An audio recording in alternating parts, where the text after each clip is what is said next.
Wow. Happy Friday, everyone. All right, well, first up this morning, a New York Times best-selling author and celebrity psychic. Laura Day calls herself an Intuitionist. Newsweek magazine calls her the $10,000-a-week psychic because she's consulted so many famous people. In fact, Brad Pitt says, I believe in the gut, and I believe in Laura Day. Tomorrow, Laura Day will host a practical intuition and mini psychic boot camp in Brookfield. She's also got a free event tonight, and she joins us now on the yellow couch with more about her class tomorrow, her seminar tonight, and life as a psychic, which I've read you prefer Intuitionist. You know, at this point in my life, I'll take anything.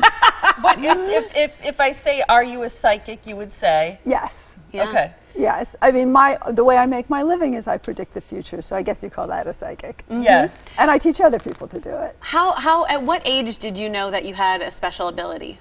You know, when children are young, they think everyone sees the world the way they do. So I thought everyone saw the world exactly the way I did. Then at 20, I was watching some nerdy science channel about how universities were doing experiments on the human mind. So I called them up and I said, I can do what you're talking about. So I really got into it through science, through scientists testing me and asking me, can you see what's inside a closed box? Can you view a remote location? So I was trained really through being tested. Interesting. So can you see what's in a closed box? Can you do those things that you at that age believed you could? Not only can I do it, but you can do it. One of the very first TV shows I ever did was with a hard news anchor who was like, oh my goodness, really? This is what I'm doing today? And the producers had made these closed boxes, and we did it together. And he did. I said, you don't even believe in this, so just do it as a throwaway.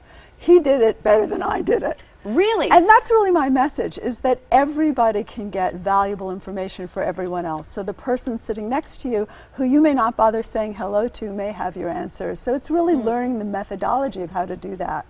One of the things that I've read, and it was in a Newsweek article, was things that you've done to help businesses or even friends. And it started with a friend. You were kind of down on your luck. I think you've been recently divorced, strapped for cash. Newborn baby. Newborn baby. And you said to a friend who was in hedge funds, hey, I'll give you some stock tips if you pay me. And you have also done things with police cases. You told a Hollywood producer not to do a movie because you said it'd bomb at the box office. They did it anyway, and it did bomb. You've also helped people select juries. So it started very simply, it sounds like, hey, give me some money for some stock tips, but it's grown to doing some really serious, amazing things. I love my work. I work with companies I respect. Nobody's 100%, so I work with people. I wouldn't give a stock tip to any person. I'm giving it to people who are already skilled. So as my son says, I won't quote him exactly, they'll know if you're out of your mind. But what I really love to do is go into companies and train their own staff. Or go into communities, which is what I'm doing here in Milwaukee, and train people to do it for one another, because we live in an age of experts. Experts are costly, everyone needs help, and the person sitting next to you literally can be your intuitive and be your healer. And you've worked with scientists, you've worked with people in medicine, you've worked with corporations, as you mentioned. How do you use the brain? What part of the brain, or what are you accessing that allows anyone to be capable of this? Well, attention, so just what you notice, is much more fluid than you think. And you do this, people do this all the time. You'll be thinking about being on a show today, and your attention will catch something that really isn't there yet. And so what it is it's learning to notice those places where attention travels. And I think the most interesting thing about training in intuition isn't actually the intuition, but the fact that our brain is mobile, and we know so much more than we know. And a lot of it scares us because we keep it in the subconscious, we keep it in the shadows. But when you bring it to the forefront, it all becomes a tool. It seems like out there today that there are a lot of people who say they're psychics and they're actually phonies. Do you believe that that's true? I think that one of the reasons I do all these free events is to demonstrate for people how useful this is. Because everybody is a psychic, everyone is a healer. There are people who are more extraordinary at it and people who are less gifted, but once something becomes big business, people become victimized. So I think people should be very cautious about going to psychics or going to healers. I've written 6 books on the topic, and what they really are courses. Here's how you can be a psychic. Here's how you can train your company to be more intuitive, instead of going outside of your company or outside of your community and paying sums of money to people whose integrity you don't really know much about. Yeah. An imperative part of what you do is teaching people to make a wish. What part of making a wish comes into fulfilling that desire? Well, when you train in intuition in a lab, what they give you is a target. Might be coordinates on a map. It might be a patient's file number. It might be a drug code for a future drug they're working on. And what happens when you give someone a target is automatically all of their senses focus on that target, which is why we should be so careful about commercials. So when you focus on one single wish, instead of working against yourself, it's like a laser beam. Not only your intuition is giving you information, but your intellect, the way you respond to your environment, all of your resources are really targeted toward creating that wish. And that is a very powerful process, which I outline in my book, The Circle, is how do you decide what is my target? What do I really need?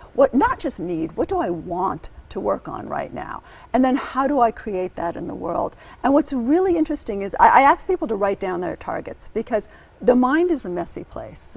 And you're getting, sitting here, so much intuition in every moment, but it's messy in there. When you actually take your target out of your messy mind, write it down, draw it, do something to represent it, what you'll find is all of a sudden your attention begins to notice data, past data, what someone's doing in the moment, future data, that if you document, and documenting's important, messy place, if you document it, what you find is you have a roadmap for where you want to go, and you begin to make those internal changes, which are the hardest ones.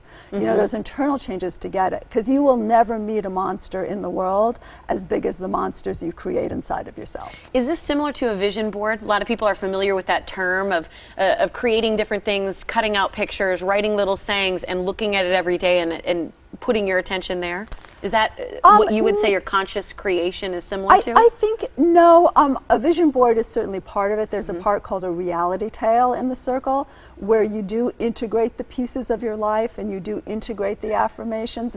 But it is more like saying, I'm going to go to 73rd Street and 5th Avenue, but you don't quite know how to get there yet. More pinpointed. So it's more, yes, it's pinpointing it on the map and then allowing your route to come to fruition. So you don't have to know how you're going to get there. You just have to know the end point. Well, if you knew how you were going to get there, you'd probably be there already. Right. But that's what holds people back, don't you think, is those details of, well, I don't know what to do next. I don't know how to get there, but I really want this person, or I want this career, or I want this, you know, whatever it may be in my life. I just don't know the steps to achieve it. I think that's part of it, and I think part of it is that we, as wonderful as it is that we have all this, you know, all these experts available, all this help available, psychics and therapists and counselors and coaches, we as individuals have forgotten that we're empowered.